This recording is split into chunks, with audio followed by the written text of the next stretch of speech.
네, 제 프로게이머 생활을 좀 돌이켜보면 제가 가진 역량보다는 확실히 더 잘했던 것 같아서 만족스러운 것 같아요. 바라는 게 좀 그렇게 옛날보다는 막 크지는 않은 것 같아요. 부담감 없이 최선을 다할 생각이고 그러다 보면 성적이 따라오지 않을까 생각하고 있습니다. 팬 여러분들도 많이 응원해 주셨으면 좋겠어요. 그냥 쉬는 기간 동안 다른 게이머분들 올라간 대회 보면서 그냥 멋있고 좀 지금은 쉬고 있지만 나중에 다시 해야겠다 이런 생각 했던 것 같아요. 일단 이번 대회에서 제가 좀 긴장 안 해가지고 좀 좋은 경기를 하고 싶어요. 일단.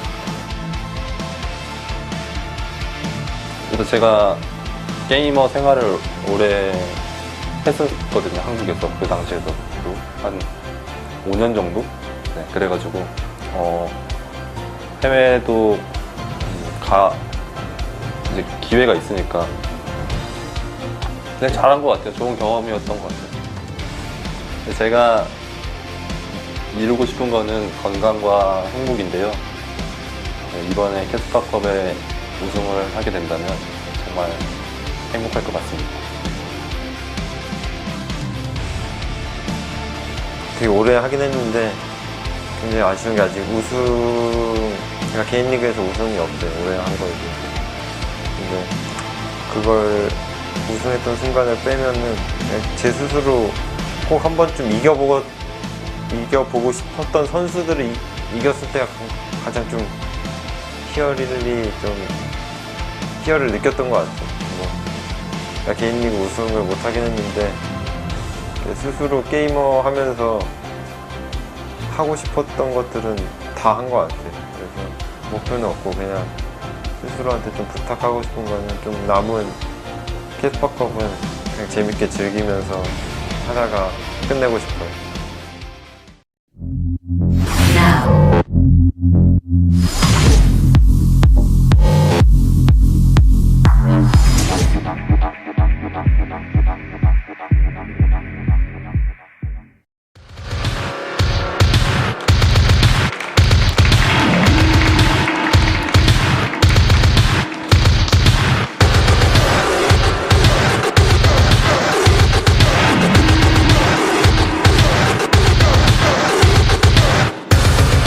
Expect the unexpected KeSPA Cup 2016. Welcome to the KeSPA Cup, guys. We are back here for day number 2 and group letter B. My name is Valdez. With me is Wolf tonight as well. How are you doing, man? I'm doing great. Tonight's group, it's going to be tough to top last night's for sure, with Neve taking this entire group 4-0, taking Korea by storm. We'll see if that'll happen here again.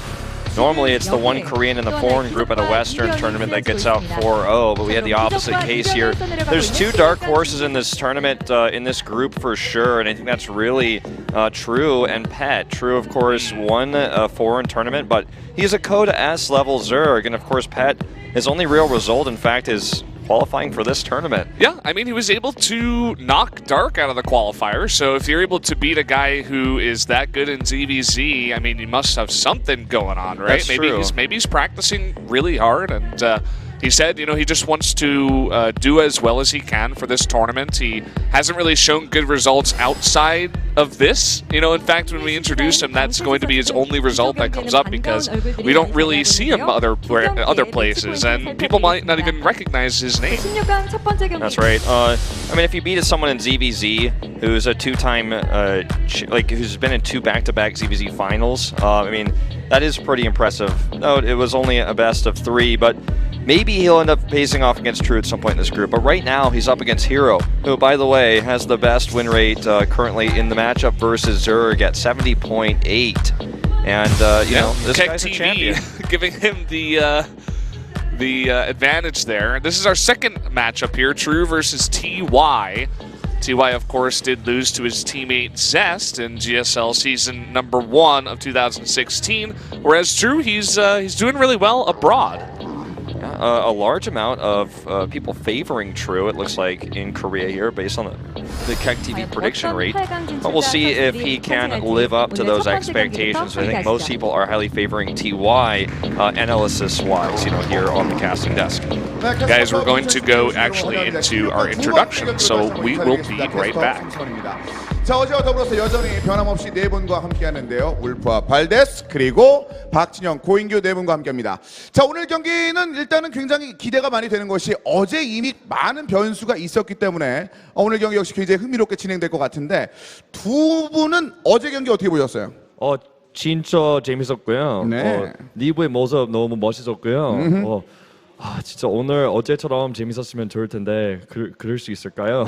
이게 선수들한테 좀 달린 것 같고요. 발데스는요? 진짜 재밌었어요. 니브 이겼으니까 진짜 뭐 외국인 선수이니까 좋았어요. 그러니까 많은 외국 팬들이 아마 이 똑같은 마음을 갖지 않을까라는 생각이 듭니다.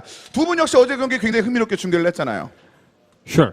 아하. Yesterday was so fantastic이었죠. 정말 좋았다고 생각하고 있어요. 네. 고인규 해설은요? Good game. 그렇습니다. 굉장히 짧고 임팩트 있게 어제의 경기를 설명해 드렸습니다. 뭔가 좀 룰이 좀 바뀐 것 같은데 역할이. 그럼에도 불구하고 충분히 귀에 쏙쏙 들어온 내용들을 들으실 수 있었을 것 같은데 오늘 역시 4명의 선수가 등장하는데 팬들의 예상과 좀 다른지 어떤지도 궁금합니다. 오늘 등장하는 선수 가운데 8강에 진출할 가능성이 높은 2명을 꼽자면 누가 있을까요? 김준호랑 전태양 이길 것 같고요. 김준호 1위, 전태양 2위이고요. 그건 100% 되는 것 같아요. 100%. 일단은 전태양 선수 팬들의 예측은 좀 달랐었는데 어떻게 생각해요? 똑같이 생각해요. 진짜요. 네. 그러면 오늘 좀 뻔해요, 저한테요. 뻔해요 오늘 느낌이. 네, 일단 그런 느낌이에요. 네, 두 해설위원들은 뻔하다. 뻔하다라는 얘기를 했습니다. 김준호, 전태양, TY 일단 올라갈 것 같다는데 둘의 표정은 약간 달라요. No. 네. I think so.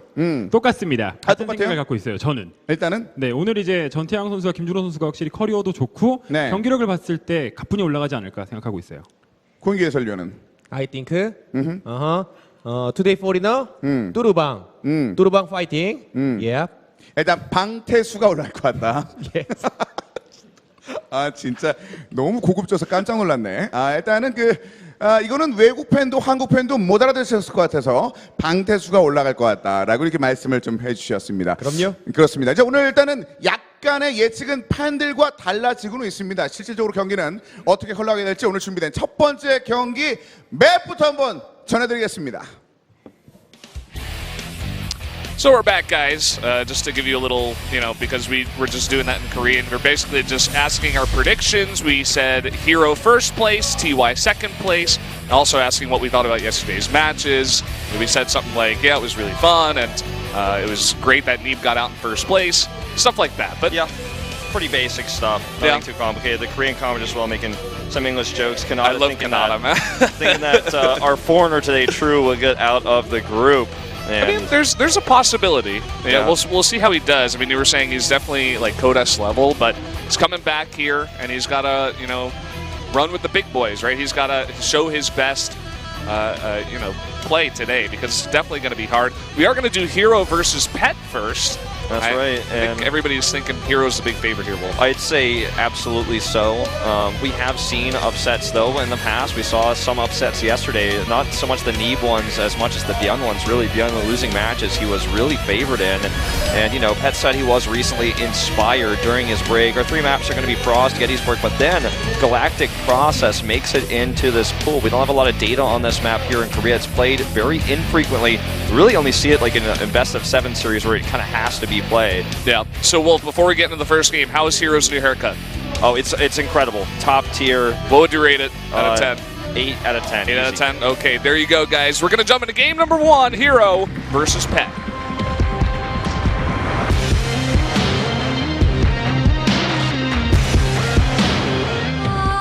프로스트로 떠납니다.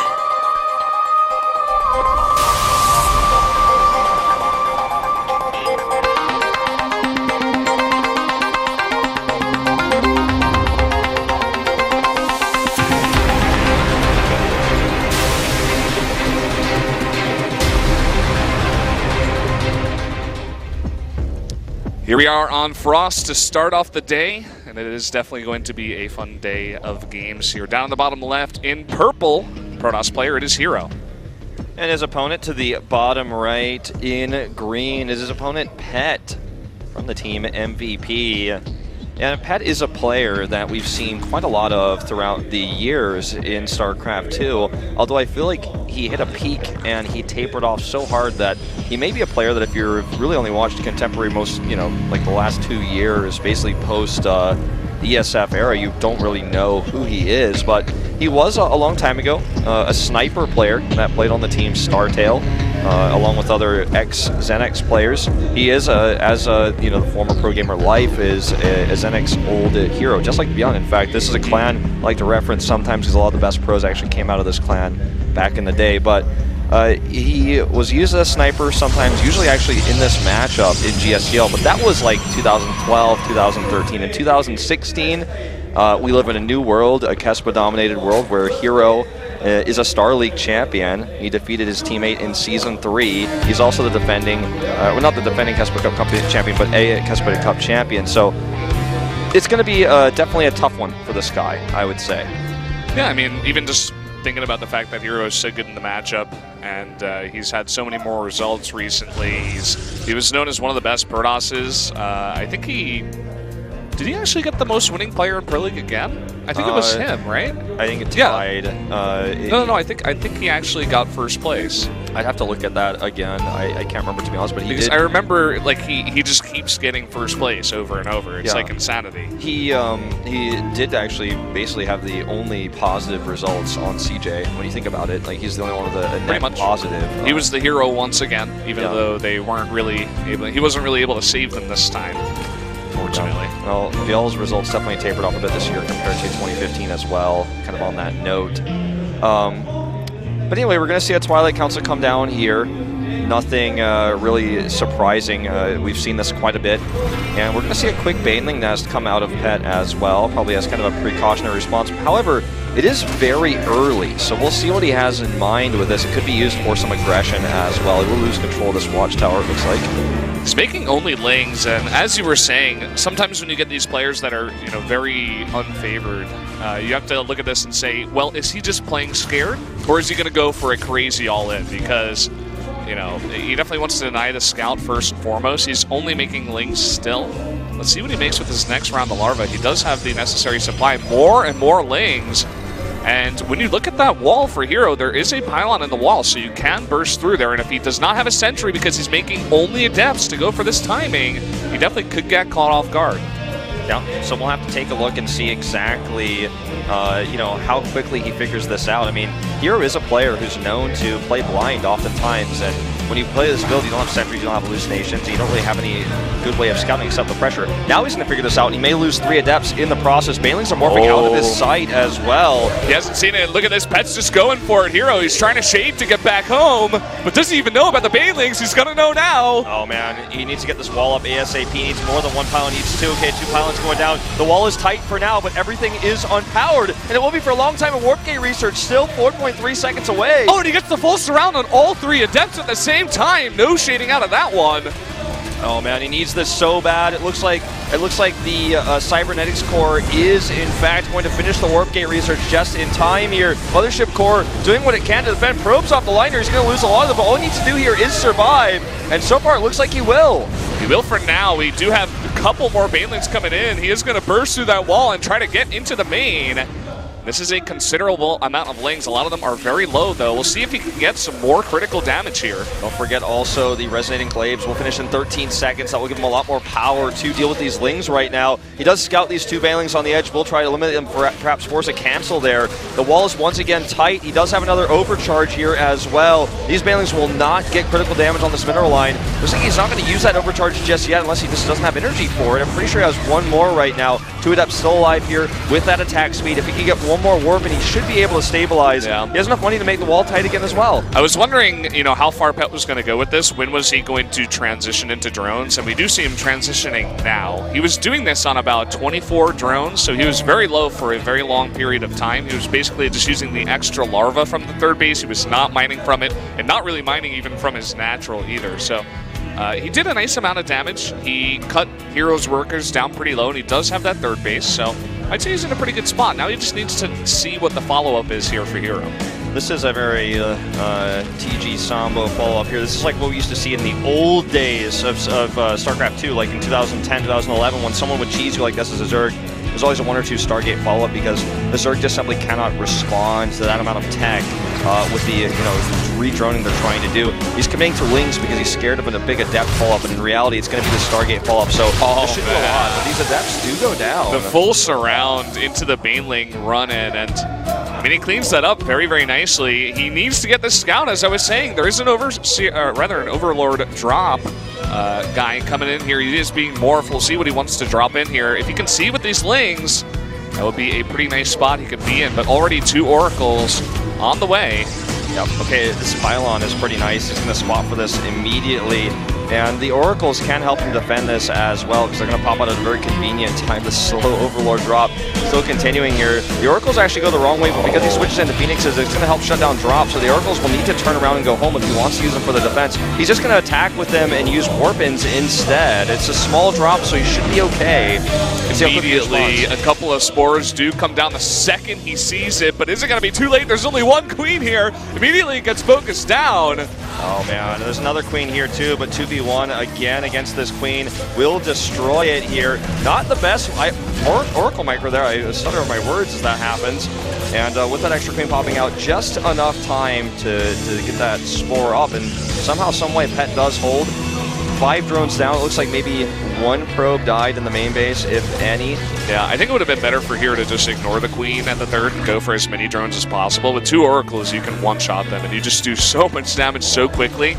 And even if you lose one of the Oracles, you probably could have gotten like 15 drones there. Instead, he gets 5 and a couple of queens. So, you know, you gotta wonder what the trade-off is here. I suppose if you're eliminating queens, you can come in with a Phoenix follow-up. Well, and do a nice bit of damage. I think it's definitely, I feel like there's no exact right choice. It's almost like he just chose what he preferred, what he wanted to prioritize, and I definitely agree that in this case, perhaps going for drones would have done a little bit more significant damage, but this, it doesn't hurt the economy as quickly, but it empowers the bald Phoenixes like you were just talking about. So this is still strong. He's going to clean up a lot of Overlords now, and again, Pet is in such a disastrous position because of how much he committed to that early game. The Hydralisk he's trying to transition now to deal with these air units are going to come out little by little here, and he can actually pick them off if they get caught, and I think that's exactly what he's looking for here, to catch these rallied Hydralisks, because they are light units and they will be killed when they're in small numbers like this. 1 slow Overseer, even though it is faster than an Overlord, is not going to be enough here. It does get popped there in the sky. There's 1 Hydra, now 2 Hydras with, oh man, this is so many Phoenixes. This may just be, you know, too many Phoenixes. There's not going to be enough Hydras on the ground. Even if there's 5, you can lift one after the other. They're light units, you instantly kill them. Now look at that micro. Okay, loses 1 Phoenix, but now he's going to have to deal with these Adepts. So he's just got too much pressure on the ground. He has to leave his 3rd base, you know, evacuate the drones here. The Shade is going to come up. I don't think he will Shade on top of these Hydras with Banelings here too. I think he needs to hit a larger force before he does that, but he does commit to the Shade because the Hydras stay there at the natural, and now he's in the main. So much damage being done. These Overlords are fair game, but it looks like he wants to fight the Hydras instead. And there's just not enough Banes here. It's just too little, too late. Yeah, definitely. So nothing to respond now to these Adepts, just wreaking havoc over this entire base. Going down to about 40 drones now is Pet, and he is on the run. The Hydra's trying to chase here, but the Phoenixes are still all alive in the sky. Yeah, and I mean, if you look at the situation here, yes, he survives for the time being, but I mean, for how much longer? Hydra's coming out too little by little, and he's, you know, right on top of the larva spawn, so that's not going to help him either. And he will clean up these Adepts, but again, the fact of the matter is he's down to 37 drones. He's not mining from his 3rd base. herO has a 3rd. He's got Blink on the way. He's got a Robo on the way, and he can really do whatever he wants. He could add 3 Dark Shrines and still he be could go ahead. carriers from here and win the game basically Easily. And yeah, I mean, Pet, he's sticking in it. You know, he's giving us a good show. He's trying to do his best here to hold on. But definitely not a good spot when you're making 2 Hydras at a time on 39 drones and you scout a almost fully saturated 3rd Protoss base. And, I mean, I really actually like Pet's build. I liked his choice. But this is just, I mean, basic StarCraft, right? If your attack fails, Protoss is ahead. He has a transition, you don't. And he has 15, and then the next moment you know he has 15 Phoenixes floating around and you don't have anything. You got 4 Hydras. And I mean, right now I know former CJ Hydra is actually in the studio today to watch these matches, but you can't help him, okay? Even if he was in the game, that 1 extra Hydra, even if he was a super Hydra, not much he could do. GG, there you go. herO does take game number 1. It was kind of scary for him there in the beginning, but he did hold on, and he had that Resonating Glaze tag and really helped him out. Of course, the transition into the Stargates that Pet was not able to scout. Of course, with the build that Pet went for, he couldn't get Overlord speed, so scouting that kind of thing would be very, very hard. Yeah, you know, this was really reminiscent, to be honest, though. The build we saw was well prepared. It reminds me of his old teammate Departure. Remember when Departure beat herO in Pro League in this best of 1 where he knows that herO doesn't scout religiously. He was skipping the robo so many times with his Blink Stalker +2 builds. You got him with Burrow movement speed. I think this is again kind of knowing that herO likes this adept pressure. He doesn't scout a lot. He just uses that pressure to kind of assess the situation. And in fact, in herO's defense, most Cross players are playing this matchup like that right now. So he knows that if he hides this, he can kill the adepts, break down the wall. He saw the wall in, you mentioned it right away. He saw the wall in, he knew he could get in. But herO's defense was solid. His reaction time to get that wall up and tight was good. And his micro with his probes and everything else wins him the game. Now New Gettysburg will be map number 2. herO could definitely decide to go into that adept pressure once again, but that Stargate tech definitely a choice on a map like this. The game is loading up, guys, so let's jump into game number 2 here between herO and Pet.